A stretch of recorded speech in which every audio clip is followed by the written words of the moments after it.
Good morning, everybody. I've been seeing a lot of things on social media that people feel like life hits differently. What I've personally noticed is it's not so much my life that hits differently as it is communicating with people. What I have noticed is people are very anxious. Maybe anxious isn't quite the word I'm looking for, but they don't know how to process things, and it becomes a very delicate, sensitive balance when talking to somebody else while trying not to hurt their feelings or trigger somebody or say something inappropriate or say something offensive. Even when somebody wants to be sarcastic or witty or funny or humorous, somebody else gets offended. And I think because of this, communication has become a lonely activity. Back in the 70s and 80s, we were a generation of very social individuals because we didn't have social media or the internet. We didn't have cell phones. But now, with the introduction of technology and everything that comes with it, people aren't as social as they once were, or it appears that way. For example, one time I was at the store and this woman had something in her cart and she was behind me in line. I was already at the cashier checkout lane. And all of a sudden I felt something go all over the back of me. I don't know if I told this story or not before, but I felt something go all over the back of me, and I turned around and this woman started yelling at me, saying it was my fault. I broke her item and it was burning me. And I'm like, what is that? It's burning my legs all over the back of me. And I was wearing like jeans. And when I turned around and looked, it was laundry soap. And I said, oh my goodness, how did that happen? Because in my head, I'm thinking, what, did she dump this on me? The pressure of the bottle actually popped the top off of it and it came out and landed all over the back of me. But she thought I had done something to her laundry soap. So I was like, what? So another customer intervened and said, no, that it popped up and it went all over her. It's not her fault. She didn't do that. Like, I would reach back and, try to destroy somebody's laundry soap they hadn't paid for yet. That's silly. So that's what I mean. Like, this lady, her first reaction was defense mode. One time I went to a convenience store gas station, but it's like in an outdoor mall. So there's restaurants, there's a coffee shop, there's other things there too. So this particular gas station is pretty big, 10 pumps there. Now, I'm from small town, so we don't have gas stations like that around here unless they are at rest stops or highway rest stops. That particular day was extremely busy. I think it was probably in the middle of the summer. Everybody was going to the beach. And I pulled up to get gas, but all the pumps were in use. So I pulled up behind a truck and there was one person sitting in the cab. She had just come back from being inside the convenience store. She had already pumped her gas and she was sitting in the cab. And it was taking like a really long time. And I'm thinking to myself, I wonder if I should get in another line.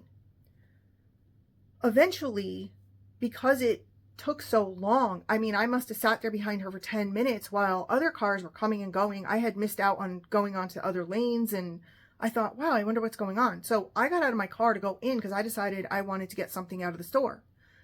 And while I was walking by, I could see that this person was just doing something on her cell phone. Not talking on the cell phone, but typing on it. I decided, okay, that's it. I'll just go into another lane. I backed up my car because there was nobody behind me, and I went over to different gas pumps, but the lines had grown longer, and now it wasn't just 2 cars per lane. It was like 3. So I see one open at the very end, which was directly next to where this truck was.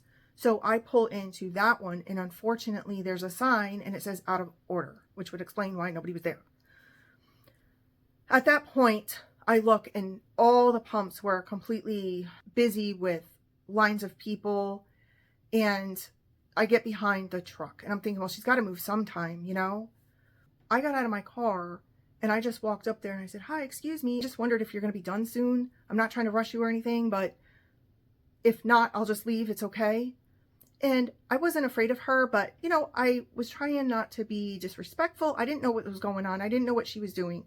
I wouldn't personally sit there at a pump while there's lines of people waiting for one, but she was doing that. So I wasn't trying to rush her or judge her or tell her to get out of my way. It wasn't like that. I was just like, how much longer are you going to be here for? Because if you're going to be here for like another half hour, I'm moving over to a different pump type thing.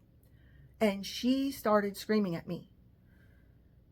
And I was like, I'm not trying to pick a fight with you, ma'am. I'm just trying to get gas. If you're going to be here for a while longer, I'll just move. It's fine. I'm not trying to rush you, but I have been waiting for a really long time. I even went in the store and came back and you're still sitting here and I know you've already pumped your gas. And she just said, well, go over there to that one. That's empty. And that was the one that had the sign that the pump was broken. So I ended up just leaving, and I thought, I don't know what's become of manners. Now, some of you might say, well, you were wrong to go up to her truck and ask her how long she was going to be. She can sit there for however long she wants. I'm just saying, I wasn't trying to be rude. I was very polite. The problem is, that's not what a gas pump is for. The gas pump is for getting gas. There are actual places, because this is a massive parking lot with a bunch of different things, where you can just pull over and use your phone. You wouldn't be driving on the highway and just stop in the middle of the lane to use your phone. You'd either pull over, pull off the road. But this is what some things have become now. People don't think about other people. They just think, well, I'm just going to sit here and use my phone. I don't care if I tie up a whole pump. I don't care if there's lines and lines and lines. I don't care if people have to wait half an hour. I'm going to sit here. I'm going to do this. And I'm going to text whoever I want. And I don't care about this woman that's waiting behind me. Another example of this was one time I went to a pharmacy. And while I was at the pharmacy, they were handing out like time slots to meet with the pharmacist. It was really bizarre. I've never experienced this before, and I've never been back to that pharmacy since. So I don't know why they do it like this, but they gave me a time slot. So I was sitting there in a chair and I was just quietly, patiently waiting. And my time slot was, say, 5:30. I don't remember now, but I'm just going to say 5:30. And they called not me, but somebody else. And that person had just gotten there. They didn't even sit down yet. So they went up, they met with the pharmacist, and they came back and they looked at me and they go, I think they skipped you. You might want to tell them. And then they left. 10 minutes later, another person came in. Before she could sit down, the pharmacist called her up. She went up and she came back and she said the same thing. She's like, that's really odd. I just got here. You've been here. Did they skip you? I said, I think they did, because my time is actually 5:30 and that was 20 minutes ago. She goes, I would definitely say something. Now, I rarely had gone to this pharmacy before, so I didn't really know how they worked. I didn't know this system or anything like that. And no other pharmacy I go to passes out a time slot. You stand in line usually. So I didn't know what this was about. So a woman came in with 2 small children and she said, hi, are you waiting? Do you have a time slot? And I said, yeah, I had 5:30, but it's well past that now. So I don't know what's going on. I don't know why they keep skipping me. So she goes, well, why don't you go ahead of me? When they call my name, you go up there and you tell them they skipped you. And I said, oh my goodness, that is so sweet. Thank you. You don't have to do that. I see you're with 2 children. You don't have to do that. And she's like, no, she goes, trust me, I've been coming here for a while and this is a thing. So just go up there, hon. And I was like, that is very kind of you. Thank you. And I went up to the window when they called her name. And I politely said, hello, I'm not who you just called, but I had the 5:30 slot. Here's my paper. And they looked at it and they said, oh, did we call your name? I said, no, that's the interesting thing. Nobody called my name. You just kept skipping over me and went on to the next people. And they said, oh, we're sorry about that. So they immediately took me over to a different consultation window. It's sort of like the Walmart pharmacy here. We have that too, where you go up to a cash register to check out a prescription. But if you need to speak to the pharmacist, there's a whole entire separate area where you can do that in private about your medication or the side effects or what questions you have. So that wasn't strange to me because I've also dealt with that at other pharmacies. But what was strange was it was directly next to a rope like you would see at a movie theater where people have to stand in line, or outside at like a concert venue or a nightclub venue. There's like usually like a velvet rope and people stand next to that in line. So that's what it was. And the people next to me in line weren't there for prescriptions at all. In fact, they were using the pharmacy to cash out their cases of soda or bags of chips or whatever they plucked off the shelf. which I thought was a little strange because wherever else I go, if it's a pharmacy area, then unless you're conducting pharmacy business, it's not a regular checkout line. They usually have a separate area for checkout lanes. So I really thought that was awkward. Plus, like I said, when I go to Walmart, they actually have like plexiglass set up. It's very private, discreet. The pharmacist isn't yelling out what you're on or anything like that. So the people behind you or in the store, they're not going to know what you're taking. I think that's in accordance with HIPAA, probably. So I felt very awkward because I'm talking to this person and it was no big deal. I think it was like a poison ivy medication or something like that. So it wasn't something that was like totally embarrassing. It was just some cream or something, ointment, because I had a rash. So while talking to them, this woman in line literally looked like she just rolled out of bed and just flopped into a car and came in to buy this bag of chips and pack of Twizzlers. And she's standing there, but like I said, she was on the other side of that rope. So she was in a totally different line than I was. I was talking directly to the pharmacist. She's over here trying to cash out at the pharmacy checkout. And there was no plexiglass. There was no privacy screen, nothing. It was the pharmacist standing directly next to the cashier at this long counter. This woman just abruptly started yelling. The woman with the 2 children is still there and she's waiting patiently over on the side in a set of chairs with her 2 children. And so then I looked back at the pharmacist because at first when I had the rash checked out, it was like on my shoulder area. They said it might have been shingles, but it turned out it wasn't. It was actually poison ivy or poison oak. We didn't know what. And I was talking to the pharmacist about, are there going to be side effects? Because I'm allergic to a lot of things. So I didn't know what to expect. It was new to me. It was like an actual prescription cream because it was pretty severe. And I felt it was like really off of this woman to just start yelling at me right in the middle of the store, especially with little children in the back there. And I'm like, why is she getting us so upset, And she just kept it going, like screaming up the store. And I'm like, I turn around, I'm like, mind your own business. What is your problem? And she said, you're very loud. That was the irony of it. I wasn't loud at all. I was trying to be discreet because it was about me and it was about my medication. Why would I be yelling? I just looked at her and I said, mind your own business, and I'm not telling you again. So I looked back at the pharmacist and I said, could you please make her leave? And so the cashier said, ma'am, to the woman, like, what are you doing type thing. The customer behind us started like yelling at me. And I'm like, oh my goodness, I can't take this anymore. So I said to the pharmacist, I will never be back here. I don't know what is wrong with these people, but I came in for a prescription. I had a time slot. You totally missed me. And now I have to deal with this. I am not okay with this. And I will never, ever be back here. I did get the prescription. He just cashed me out. I didn't have to go in and wait behind those women in line. And then when I was leaving, the mother with the 2 children was like, oh my goodness, like she looked terrified. Like she actually felt what I was feeling because I felt like I was accosted, like what is wrong with people? When I worked in corporate America, similar things transpired, not the yelling, but I would be walking through the office and somebody would come up and say, why do you look so mad? But I wasn't mad. I was focused. I was thinking. And I thought that was a little bit odd. Like, why would I be mad? I'm just walking through the office. It may have been to get a coffee. It may have been to, make a copy of a paper. It may have been to go look up a file. Who knows? But it was so odd to me because people would say that all the time. Another time I was at like a baking thing and I was baking some cookies and this woman came up to me and she goes, are you okay? And I was like, I don't know what you mean. What? I'm baking cookies. What do you mean? Am I okay? Who isn't happy baking cookies? And she said, you just have this look on your face.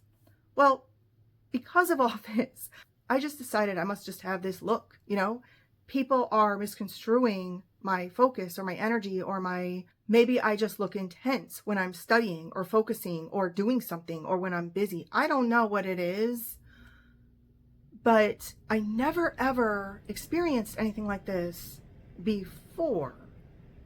Like I've never had people do that until recently. And that's what I'm saying. communication styles are no longer like polite, respectful, friendly. They're kind of mean. They're kind of degrading. They're kind of bullying. They're kind of intimidating. It doesn't feel pleasant or happy to see somebody anymore, you know? And I don't mean literally, I'm not trying to say that's like every single time, every single experience that I have. But no matter what situation I'm in, if I'm at a store, if I'm at an activity, if I'm whatever it may be, it just feels to me that something is off. I can't quite put my finger on it, but I've heard this from other people. It makes them not want to be around anyone anymore. These are my notes, and what I have come to the conclusion of is that people have no sense of humor anymore, and it's really not a laughing matter, okay? But I didn't understand why until I actually took my younger relative's advice and looked up dictionaries on proper words for 2026. Humor is now triggering, or, you know, you can't joke around with anybody anymore because it's triggering. So when I looked into this, I found out that language today is highly influenced by social media culture.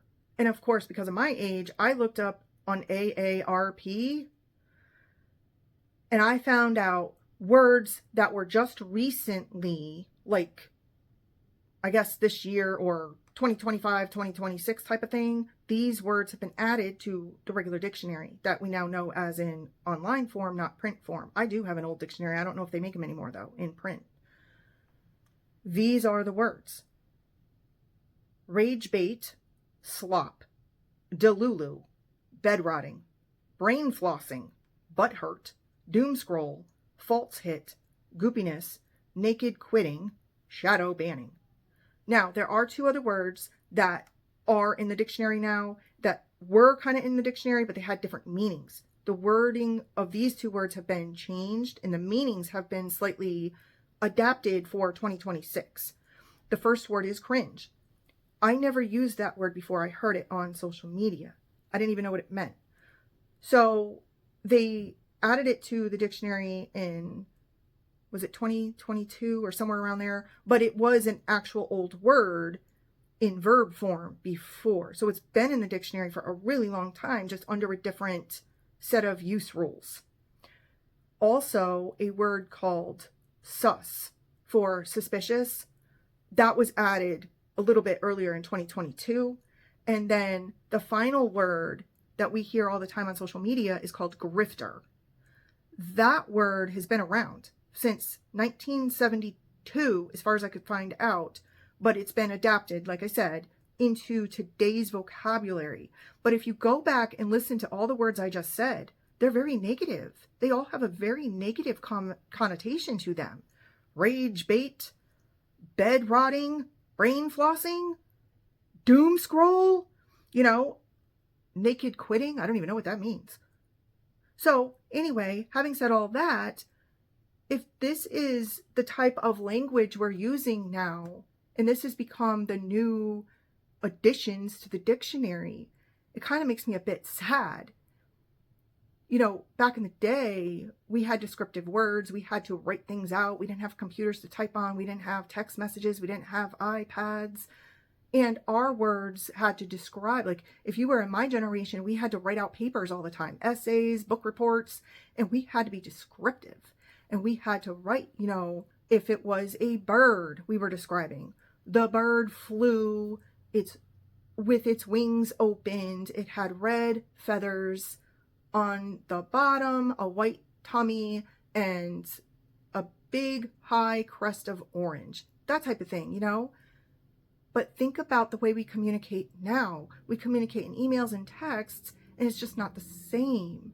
A text message might be, hey, or a text message might be, sounds good.